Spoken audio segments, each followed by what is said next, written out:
Fire, fire, fire, fire. Now you've heard it. Not shouted in a crowded theatre, admittedly, as I realize I seem now to have shouted it in the Hogwarts dining room. But the point is made. Everyone knows the fatuous verdict of the greatly overpraised Justice Oliver Wendell Holmes, who asked for an actual example of when it would be proper to limit speech or define it as an action, gave that of shouting fire in a crowded theatre. It's very often forgotten what he was doing in that case was sending to prison a group of Yiddish-speaking socialists whose literature was printed in a language most Americans couldn't read, opposing President Wilson's participation in the First World War and the dragging of the United States into this sanguinary conflict, which the Yiddish-speaking socialists had fled from Russia to escape. In fact, it could be just as plausibly argued that the Yiddish-speaking socialists, who were jailed by the excellent and overpraised Judge Oliver Wendell Holmes, were the real firefighters, were the ones who were shouting fire when there really was fire in a very crowded theatre indeed. And who is to decide? Well, keep that question, if you would, ladies and gentlemen, brothers and sisters, I hope I may say comrades and friends, before your minds. I exempt myself from the Speaker's kind offer of protection that was so generously proffered at the opening of this evening. Anyone who wants to say anything abusive about or to me is quite free to do so, and welcome, in fact, at their own risk. But before they do that, they must have taken, as I'm sure we all should, a short refresher course in the classic texts on this matter, which are John Milton's Areopagitica being the great hill of Athens for discussion and free expression, Thomas Paine's Introduction to the Age of Reason, and I would say John Stuart Mill's essay on liberty, in which it is variously said, I'll be very daring and summarize all three of these great gentlemen of the great tradition of especially English liberty, in one go. What they say is, it's not just the right of the person who speaks to be heard. It is the right of everyone in the audience to listen and to hear. And every time you silence somebody, you make yourself a prisoner of your own action because you deny yourself the right to hear something. In other words, your own right to hear and be exposed is as much involved in all these cases as is the right of the other to voice his or her view. Indeed, as John Stuart Mill said, if all in society were agreed on the truth and beauty and value of one proposition, all except one person, it would be most important, in fact, it would become even more important, that that one heretic be heard, because we would still benefit from his perhaps outrageous or appalling view. In more modern times, this has been put, I think, best by a personal heroine of mine, Rosa Luxemburg, who said that the freedom of speech is meaningless unless it means the freedom of the person who thinks differently. My great friend John O'Sullivan, former editor of the National Review, and I think probably my most conservative and reactionary Catholic friend, once said, it's a tiny thought experiment, he says, if you hear the Pope saying he believes in God, you think, well, the Pope's doing his job again today. If you hear the Pope saying he's really begun to doubt the existence of God, you begin to think he might be onto something. Well, if everybody in North America is forced to attend at school training in sensitivity on Holocaust awareness and is taught to study the final solution, about which nothing was actually done by this country or North America or the United Kingdom while it was going on, but let's say as if in compensation for that, everyone's made to swallow an official and unalterable story of it now, and it's taught as the great moral exemplar, the moral equivalent of the morally lacking elements of the Second World War, the way of stilling our uneasy conscience about that combat. If that's the case with everybody, as it more or less is, and one person gets up and says, you know what, this Holocaust, I'm not sure it even happened. In fact, I'm pretty certain it didn't. Indeed, I begin to wonder if the only thing is that the Jews brought a little bit of violence on themselves. That person doesn't just have a right to speak. That person's right to speak must be given extra protection, because what he has to say must have taken him some effort to come up with. might contain a grain of historical truth, might in any case give people to think about why do they know what they already think they know? How do I know that I know this, except that I've always been taught this and never heard anything else? It's always worth establishing first principles. It's always worth saying, what would you do if you met a Flat Earth Society member? Come to think of it, how can I prove the Earth is round? Am I sure about the theory of evolution? I know it's supposed to be true. Here's someone who says there's no such thing, it's all intelligent design. How sure am I of my own views?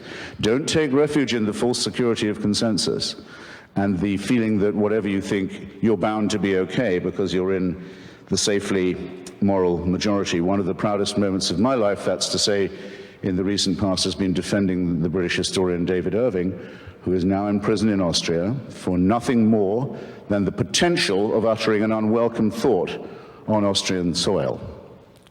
He didn't actually say anything in Austria. He wasn't even accused of saying it. He was accused of perhaps planning to say something that violated an Austrian law that says only one version of the history of the Second World War may be taught in our brave little Tyrolean republic. The republic that gave us Kurt Waldheim as Secretary General of the United Nations, a man wanted in several countries for war crimes.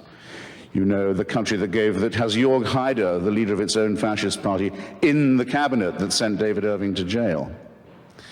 You know the two things that have made Austria famous, given it its reputation, by any chance? Just while I've got you. I hope there are some Austrians here to be upset by it. Well, a pity if not, but the two great achievements of Austria are to have convinced the world that Hitler was German and Beethoven was Viennese. Now to this proud record they can add, they have the courage finally to face their past and lock up a British historian who's committed no crime except that of thought and writing. And that's a scandal. And I can't find a seconder usually when I propose this, but I don't care. I don't need a seconder. My own opinion is enough for me, and I claim the right to have it defended against any consensus, any majority, anywhere, any place, any time. And anyone who disagrees with this can pick a number, get online, and kiss my ass. Now, I don't know how many of you don't feel you're grown up enough to decide this for yourselves and think you need to be protected from David Irving's edition of the Goebbels diaries, for example, out of which I learned more about the Third Reich than I had from studying Hugh Trevor Roper and A.J.B. Taylor combined when I was at Oxford. But for those of you who do, I'd recommend another short course of revision. Go again and see not just the film and the play, but read the text of Robert Bolt's wonderful play, Man for All Seasons. Some of you must have seen it, where Sir Thomas More decides that he would rather die than lie or betray his faith. And at one moment, More is arguing with a particularly vicious witch-hunting prosecutor, a servant of the king and a hungry and ambitious man. And More says to this man, you'd break the law to punish the devil, wouldn't you? And the prosecutor, the witch hunter, says, break it? He said, I'd cut down every law in England if I could do that, if I could capture him. And More says, yes, you would, wouldn't you? And then when you'd corner the devil and the devil turned round to meet you, where would you run for protection? All the laws of England having been cut down and flattened, who would protect you then?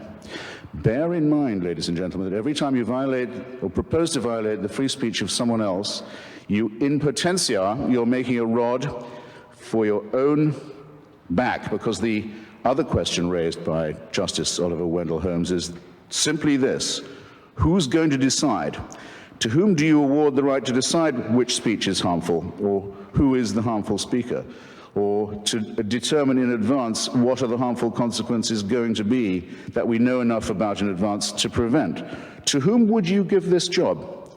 To whom are you going to award the task of being the censor? Isn't it a famous old story that the man who has to read all the pornography in order to decide what's fit to be passed and what is fit not to be is the man most likely to become debauched? Did you hear any speaker in the opposition to this motion, eloquent as one of them was, to whom you would delegate the task of deciding for you what you could read, to whom you would give the job of deciding for you, relieve you of the responsibility of hearing what you might have to hear?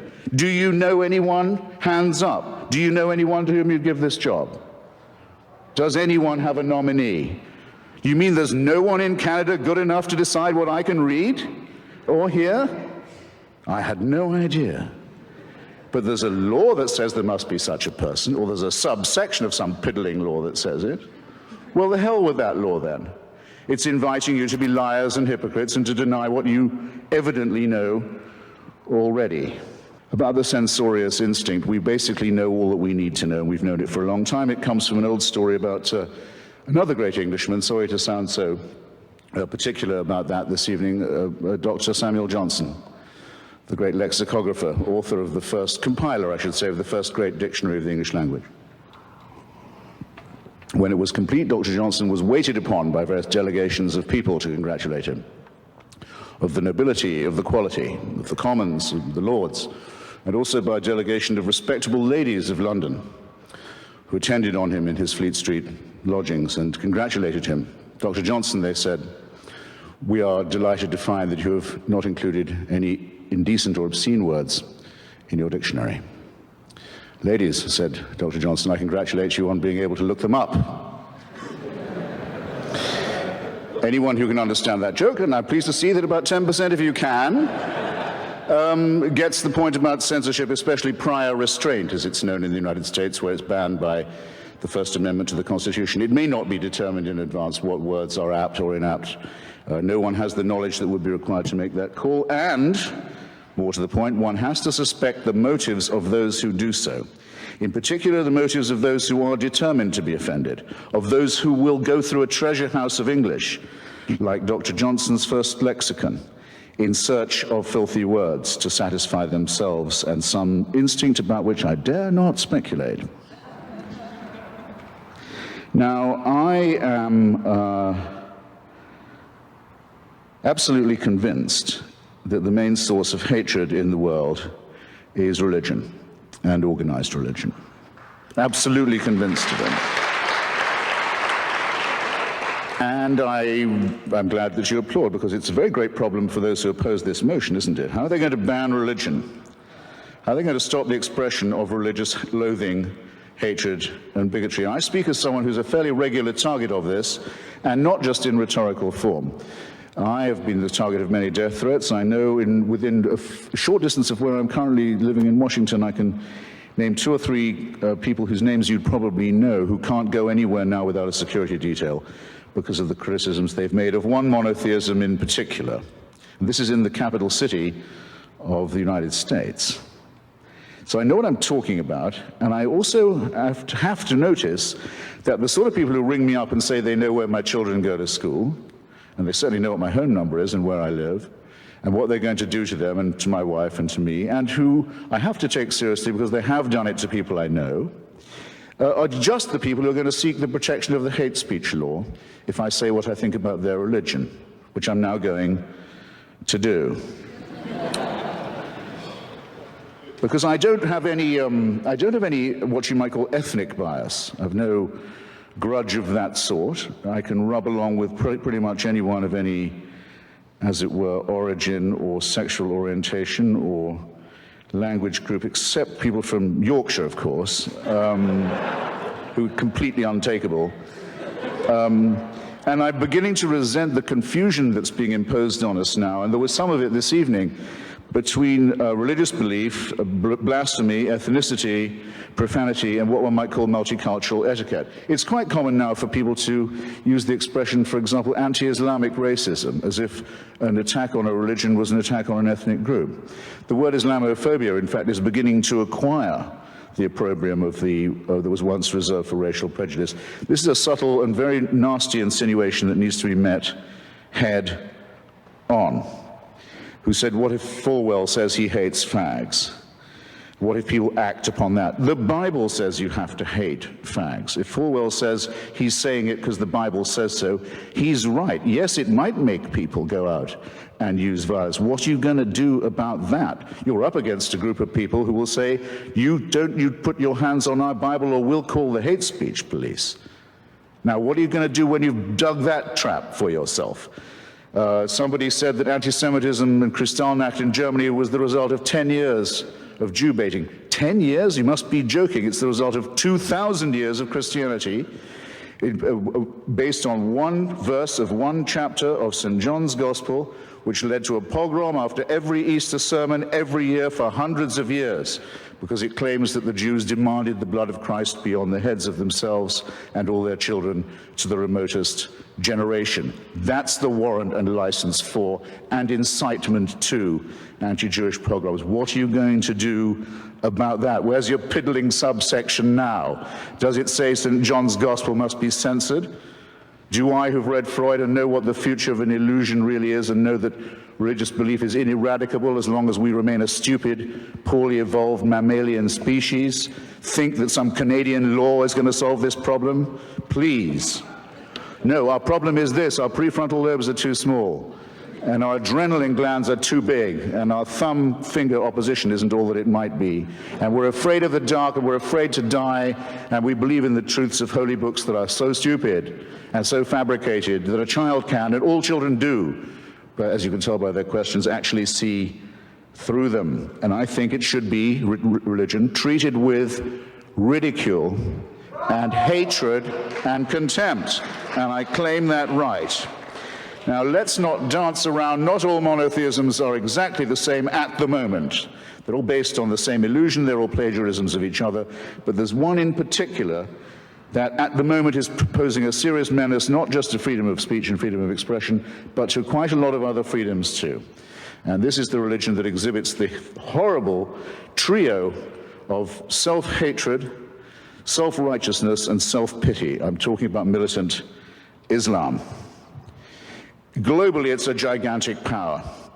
Globally, it's a gigantic power. It controls an enormous amount of oil wealth, several large countries and states.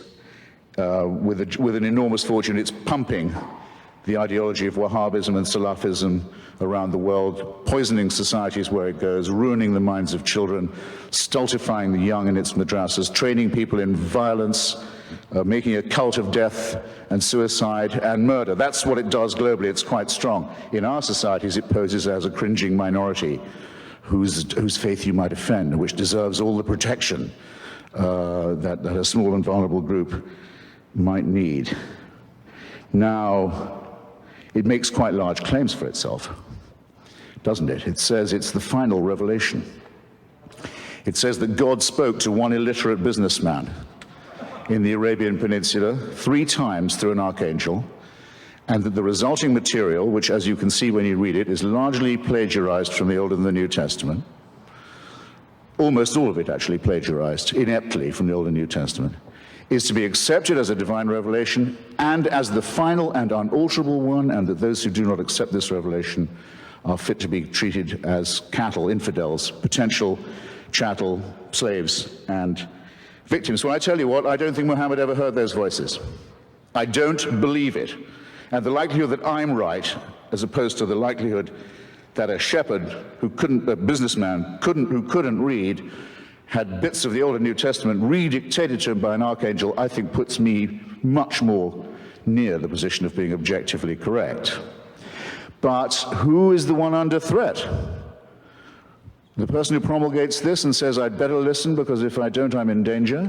Or me, who says, no, I think this is so silly, you could even publish a cartoon about it. And up go the placards, and up go the yells and the howls and the screams. Behead those. This is in London, this is in Toronto, this is in New York. It's right in our midst now. Behead those who cartoon Islam. Do they get arrested for hate speech? No. Might I get in trouble for saying what I've just said about the Prophet Muhammad? Yes, I might. Where are your priorities, ladies and gentlemen? You're giving away what's most precious in your own society, and you're giving it away without a fight, and you're even praising the people who want to deny you the right to resist it. Shame on you while you do this. Make the best use of the time you've got left. This is really serious. Now, if you look anywhere you like, because we've had invocations of a rather driveling and sickly kind tonight of our sympathy. What about the poor fags? What about the poor Jews, the wretched women who can't take the abuse, and the slaves and their descendants, and the tribes who didn't make it and were told that their land was forfeit? Look anywhere you like for the warrant for slavery, for the subjection of women as chattel, for the burning and flogging of homosexuals, for ethnic cleansing, for anti-Semitism, for all of this. You look no further than a famous book that's on every pulpit in this city and in every synagogue and in every mosque.